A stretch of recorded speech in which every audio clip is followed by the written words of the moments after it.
ପୂର୍ବତନ ସରପଞ୍ଚଙ୍କୁ ହତ୍ୟା ଘର ସାମ୍ନାରୁ ମୃତଦେହ ଉଦ୍ଧାର ଅନୁଗୁଳ ଜିଲ୍ଲା ଜେରଙ୍ଗ ପଞ୍ଚାୟତର ପୂର୍ବତନ ସରପଞ୍ଚ ବିଭୂତି ଗଡ୍ଡାୟଙ୍କ ମୃତଦେହ ଉଦ୍ଧାର ହୋଇଛି। ମୃତ୍ୟୁର କାରଣ ଅସ୍ପଷ୍ଟ। ଜରପଡ଼ା ଥାନା ପୁଲିସ ତଦନ୍ତ ଜାରି ରଖିଛି। ଇଏ ବର୍ତ୍ତମାନର ବଡ଼ ଖବର ଆମେ କହିପାରିବା। ପୂର୍ବତନ ସରପଞ୍ଚଙ୍କୁ ହତ୍ୟା ଘର ସାମ୍ନାରୁ ମୃତଦେହ ଉଦ୍ଧାର ହୋଇଛି। ଅନୁଗୁଳ ଜିଲ୍ଲା ଜେରଙ୍ଗ ପଞ୍ଚାୟତର ପୂର୍ବତନ ସରପଞ୍ଚ ବିଭୂତି ଗଡ୍ଡାୟକ ତାଙ୍କର ମୃତଦେହ ଉଦ୍ଧାର ହୋଇଛି। ମୃତ୍ୟୁର କାରଣ ଅସ୍ପଷ୍ଟ ରହିଛି। ବର୍ତ୍ତମାନ ପର୍ଯ୍ୟନ୍ତ ଜରପଡ଼ା ଥାନା ପୁଲିସ ତଦନ୍ତ ଜାରି ରଖିଛି।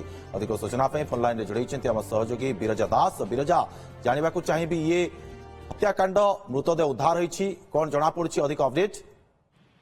ଦେଖନ୍ତୁ ଦୁର୍ଗା, ଆମେ ବର୍ତ୍ତମାନ ସୁଦ୍ଧା ତ କହିପାରିବା ନାହିଁ ହତ୍ୟାର କାରଣ କଣ ବା ଏଇଟା ହତ୍ୟାକାଣ୍ଡ ନା ନାହିଁ, ସେନେଇକି ମଧ୍ୟ ପୋଲିସ ତଦନ୍ତ ଜାରି ରଖିଛି। କିନ୍ତୁ ଯିଏ ଅଛନ୍ତି ଜେରଙ୍ଗ ଗ୍ରାମ ପଞ୍ଚାୟତର ପୂର୍ବତନ ସରପଞ୍ଚ ବିଭୂତି ଗଡ୍ଡାୟକ, ଯାହାଙ୍କ ବୟସ ପ୍ରାୟ 65 ବର୍ଷ ହେବ, ଗତକାଲି ବିଳମ୍ବିତ ରାତିରେ ଖାଇ ପିଇକି ପାଖାପାଖି 12ରୁ 1 ଭିତରେ ସେ ଘରକୁ ଶୋଇବାକୁ ଯାଇଥିଲେ। କିନ୍ତୁ ଯେତେବେଳେ ସକାଳେ ନିଜ ପରିବାର ଲୋକମାନେ ଦେଖିଲେ ଯେ ଘର ସାମ୍ନାରେ ତାଙ୍କର ମୃତଦେହ ପଡିଛି, ତେଣୁ ଏନେଇକି ସେମାନେ ଜରପଡ଼ା ପୋଲିସକୁ ଖବର ଦେଇଥିଲେ। ଜରପଡ଼ା ପୋଲିସ ତୁରନ୍ତ ଖବର ପାଇକି ଘଟଣାସ୍ଥଳରେ ପହଞ୍ଚିଥିଲା ଏବଂ ଛାନଭିନ କରିଥିଲା। ତାଙ୍କର ଯାହା ପରିବାର ଲୋକ ବା ସମ୍ପର୍କୀୟ କହିବା କଥା ଯେ କିଛି ଦିନ ପୂର୍ବରୁ କିଛି ଅସାମାଜିକ ବ୍ୟକ୍ତିଙ୍କ ସହିତ ତାଙ୍କର ଗଣ୍ଡଗୋଳ ଘଟିଥିଲା ଏବଂ ସେମାନେ ମଧ୍ୟ ତାଙ୍କ ଘର ଉପରକୁ ପଥର ମାଡ଼ କରିଥିଲେ, ଢେଲା ପଥର ମାଡ଼ କରିଥିଲେ। ଏ ନେଇ ମଧ୍ୟ ସେ ଥାନାରେ ଅବଗତ କରାଇଥିଲେ। ପରେ ବୁଝାମଣା ହୋଇଥିଲା ଏବଂ ସେମାନେ ନିଜ ଗାଁକୁ ଫେରିଥିଲେ।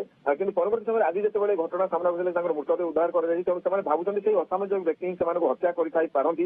ଏ ନେଇ ମଧ୍ୟ ପୋଲିସ କିନ୍ତୁ ଆପଣ ଯାହା ସୂଚନା ଦେଉଛନ୍ତି ଘର ଭିତରେ ସମସ୍ତେ ଶୋଇଥିଲେ, ତାପରେ ସକାଳୁ ଦେଖିଲା ବେଳକୁ ଏ ମୃତଦେହ ବାହାରେ ପଡିଛି। ନିଶ୍ଚିତ ଭାବେ ତାଙ୍କର ଯାହା ସମ୍ପର୍କୀୟ ବୟାନ ଦଉଛନ୍ତି ଯେ ଯେହେତୁ ସେ ଖାଇ ପିଇକି ଘରକୁ ଯାଇଥିଲେ ଶୋଇବା ପାଇଁ, କିନ୍ତୁ ପରବର୍ତ୍ତୀ ସମୟ ଯେତେବେଳେ ସେମାନେ ପରିବାର ଲୋକ ସକାଳୁ ଉଠି ଦେଖନ୍ତି ଘର ସାମ୍ନାରେ ତାଙ୍କ ମୃତଦେହ ପଡି ରହିଛି, ତେଣୁ ଏ ନେଇକି ସେମାନେ ଜରପଡ଼ା ଥାନାରେ ଅଭିଯୋଗ କରିଥିଲେ। ତାଙ୍କର ଯାହା ପରିବାର ଲୋକ କହିବା କଥା ଯେ କିଛି ଦିନ ପୂର୍ବରୁ ଯେମିତି କହୁଥିଲେ ଅସାମାଜିକ ଲୋକଙ୍କ ସହିତ କିଛି 3-4 ଜଣ ଅସାମାଜିକ ବ୍ୟକ୍ତିଙ୍କ ସହିତ ତାଙ୍କ ଗଣ୍ଡଗୋଳ ହୋଇଥିଲା ଏବଂ ଗଣ୍ଡଗୋଳ ପରେ ମଧ୍ୟ ସେମାନେ ଘର ଉପରକୁ ପଥର ମାଡ଼ କରିଥିଲେ। ଯାହା ମଧ୍ୟ ଜଣାପଡୁଛି ଏଇଟା ରାଜନୈତିକ ହିଂସା ମଧ୍ୟ ହୋଇଥାଇପାରେ ବୋଲି ଅନୁମାନ କରାଯାଉଛି। କିନ୍ତୁ ବର୍ତ୍ତମାନ ପରିସ୍ଥିତିରେ ପୋଲିସ ମଧ୍ୟ ଏ ନେଇକି କୌଣସି ସ୍ପଷ୍ଟ ସୂଚନା ଦେଉନାହିଁ। ପୋଲିସର ପ୍ରାଥମିକ ତଦନ୍ତ କଣ କହୁଛି? ପୋଲିସର ପ୍ରାଥମିକ ତଦନ୍ତ ଜାରି ରହିଛି। ଯେହେତୁ ଏଇଟା ଗୋଟେ ସମ୍ବେଦନଶୀଳ ଘଟଣା ଏବଂ ସେ ପୂର୍ବତନ ସରପଞ୍ଚ ଥିଲେ ଏବଂ ବିଜୁ ଜନତା ଦଳ ମଧ୍ୟ ଗୋଟେ ବରିଷ୍ଠ ନେତା ଥିଲେ ସେ ଅଞ୍ଚଳରେ, ତେଣୁ ଏ ନେଇକି ପୋଲିସ ବହୁତ ସତର୍କତା ସହିତ ତଦନ୍ତ ଜାରି ରଖିଛି ଏବଂ ଏ ନେଇକି ମଧ୍ୟ ସ୍ପଷ୍ଟ ସୂଚନା ଦେଉନାହିଁ କେଉଁ ପରିସ୍ଥିତିରେ କିଭଳି ଭାବେ ତାଙ୍କର ମୃତ୍ୟୁ ହେଲା ସେ ନେଇକି ସ୍ପଷ୍ଟ ସୂଚନା ଦେଉନାହିଁ ଏବଂ ଯାହାକୁ ସନ୍ଦେହ ହେଉଛି 3-4 ଜଣ ସେମାନେ ମଧ୍ୟ ପଚରାଉଚରା ଜାରି ରଖିଥିବା ଯାହାକୁ।